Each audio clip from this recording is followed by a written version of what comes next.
nonsense comes to the mind. Therefore, there must be occupation to keep the mind from going idle. This occupation, according to one's tendency, Prabhupada used to say, he wrote to Karandar, and saying it doesn't matter how the devotees are engaged, but they should be engaged in something. And Krishna says that even the wise should not disrupt those people engaged in activities, even though it may be fruitive, but they should be encouraged to dovetail that in the propensity for devotional service. So when a person comes even to Krishna consciousness, the modes of nature are still impacting upon him. They're still influencing him, and many times a person comes with a karma mishra outlook or a jnana mishra outlook, which is not pure bhakti. But gradually, if he takes to the process properly, he'll learn how to get out of that sakama platform, the materialistic platform, and come and rise to a higher platform. So this is the whole teaching of Bhagavad Gita, where Arjuna is being taught how to act. He's not being taught, okay, stop working, don't be a kshatriya, but actually work as a kshatriya, but change the consciousness, not the external dress. We're not interested in just changing the external dress, but we're interested in changing the internal self, that our consciousness should be altered. So, wearing dhotis and saris is not necessarily going to do that, but it may help. It may help us identify that actually we're serving the Krishna, and this is what the tilak is all about, to help us remind ourselves that this body is a temple of God. Krishna is there, in the heart as Cheta Guru. So this body is a temple of God. Everywhere we go, Krishna is following us, and therefore we should be conscious of that. And the tilak, or the different dress we put on, is to remind ourselves that we are Jivera Swarupai Nitya Krishna Das, the eternal servant of Krishna.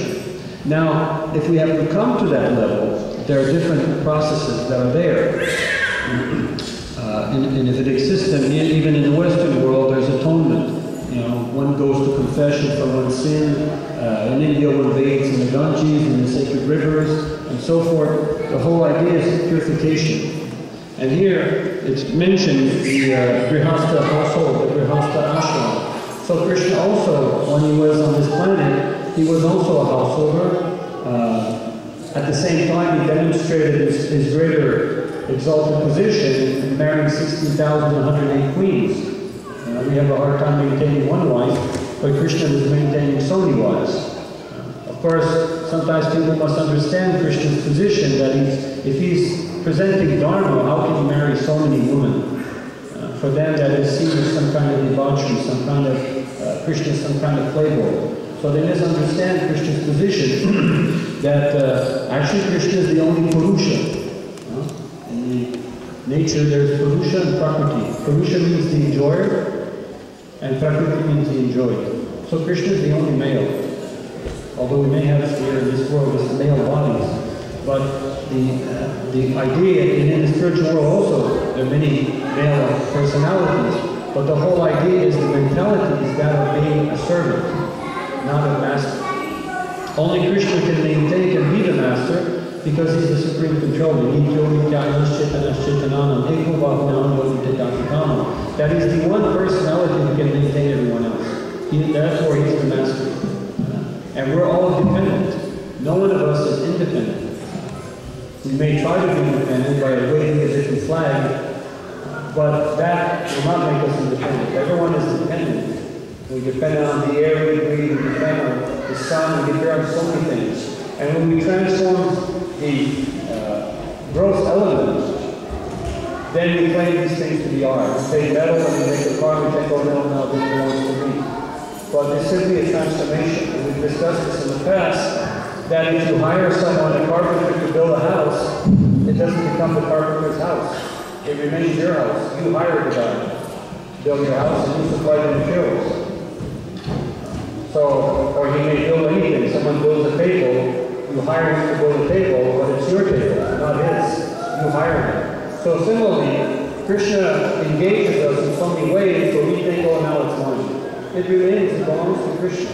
Because where is this body coming from? Where is the intelligence? Where is the material Who is able to produce these things? No one. So only Krishna is the supreme controller, therefore he is the supreme enjoyer. And 5,000 years ago when Krishna came, he demonstrated that, and when Narada Muni went to Dwarka, he saw that in each palace, Krishna had 16,108 palaces, and in each palace, he was doing something different.